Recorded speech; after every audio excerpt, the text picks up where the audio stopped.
आप देख रहे हैं कैपिटल टीवी बिहार। मैं हूं आपके साथ सृष्टि शाह। बिहार विधानसभा चुनाव 2025 से पहले राजनीतिक हलचल तेज हो गई है। कांग्रेस और महागठबंधन ने राज्य में बड़ी राजनीतिक पहल करते हुए वोटर अधिकार यात्रा निकालने का ऐलान कर दिया है। ये यात्रा 17 अगस्त से शुरू होगी और करीब 16 दिनों तक चलेगी। यात्रा का नेतृत्व राहुल गांधी और तेजस्वी यादव करेंगे, जो 25 जिलों से होकर गुजरेगी।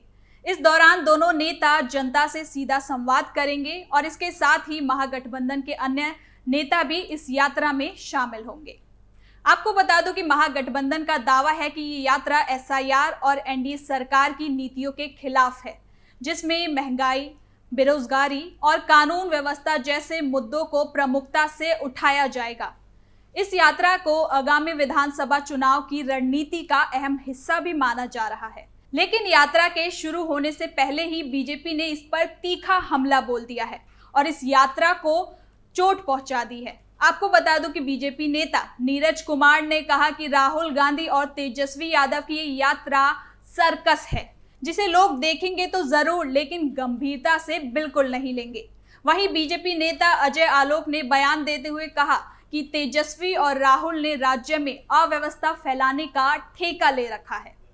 अब देखना यह होगा कि ये यात्रा बिहार की राजनीति में क्या बदलाव लाती है, या विपक्ष के लिए ये सिर्फ एक राजनीतिक शो बनकर रह जाएगा।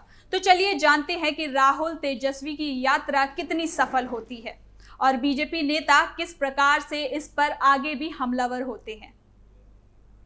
आपको बता दूं कि बिहार में एसआईआर के खिलाफ और 65 लाख वोटरों के नाम वोटर लिस्ट से कट जाने के विरोध में कल यानी कि 17 अगस्त से महागठबंधन की वोटर अधिकार यात्रा का आगाज होने जा रहा है, जो आने वाले 16 दिनों तक चलेगी। और इस यात्रा में कांग्रेस नेता राहुल गांधी और आरजेडी नेता तेजस्वी यादव भी शामिल होंगे।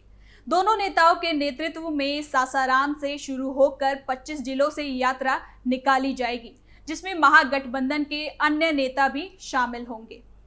अब बीजेपी इस यात्रा पर कैसे हमलावर है, इसको भी जरा विस्तार से जानते हैं। आपको बता दूं कि इस यात्रा के शुरू होने से पहले ही बीजेपी ने इसे सर्कस घोषित कर दिया है।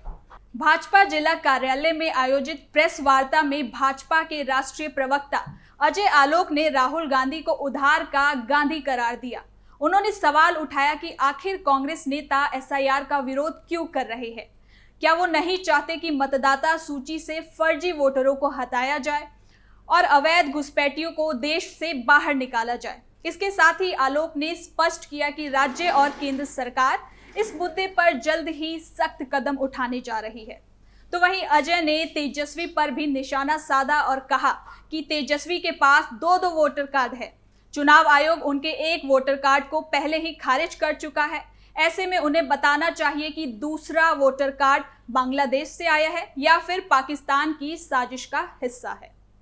और यही नहीं रुके बीजेपी नेता, इसके साथ ही आलोक ने कहा कि राहुल गांधी और तेजस्वी यादव समेत विपक्षी दलों के नेता में केवल अव्यवस्था फैलाना चाहते हैं। पहले चुनाव आयोग, फिर ईडी, सीबीआई, आयकर विभाग और अब सुप्रीम कोर्ट तक इन संस्थाओं को विपक्ष निशाना बना रहा है।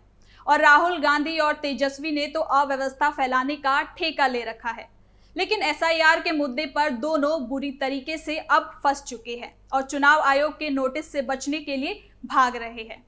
इसके साथ ही आलोक ने एनडीए सरकार की उपलब्धियों को भी गिनवाया और आखिरी में ये तक कह डाला कि राहुल गांधी जिस जिले से गुजरेंगे वहां कांग्रेस और महागठबंधन का बेड़ा गर्क हो जाएगा।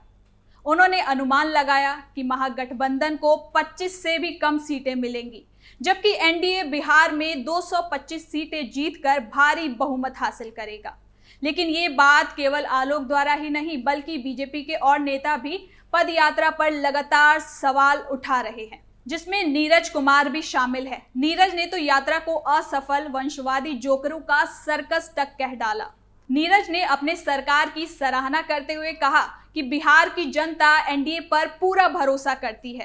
राहुल और तेजस्वी की यात्रा तो सर्कस है, जिसे लोग देखेंगे तो दूर की बात, ध्यान तक नहीं देंगे। इसके साथ ही आरजेडी के घाव को खुरेदते हुए जंगल राज का जिक्र करते हुए कहा कि राहुल जनता को जंगल राज की याद दिलाना चाहते हैं।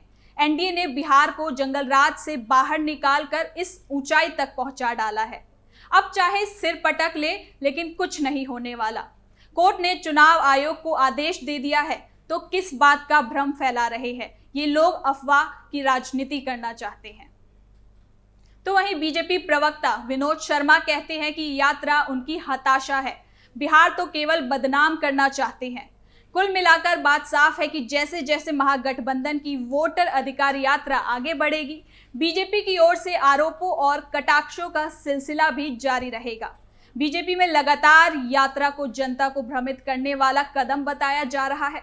वहीं विपक्षी गठबंधन की सबसे बड़ी चुनौती ये है कि उनके पास अभी भी कोई ठोस रणनीति और मुद्दों की कमी जो है वो साफ नजर आ रही है। ना तो जनता से कोई प्रभावशाली संवाद हो रहा है और ना ही कोई ऐसी नीति या योजना सामने आ रही है जिससे मतदाताओं का भरोसा जीता जा सके। राहुल गांधी और तेजस्वी यादव की यात्रा भले ही बड़ी राजनीतिक पहल हो, लेकिन जब तक उसमें साफ एजेंडा, योजनाएं और समाधान नहीं होंगे, तब तक जनता इसे सिर्फ एक चुनावी ड्रामा ही मानेगी।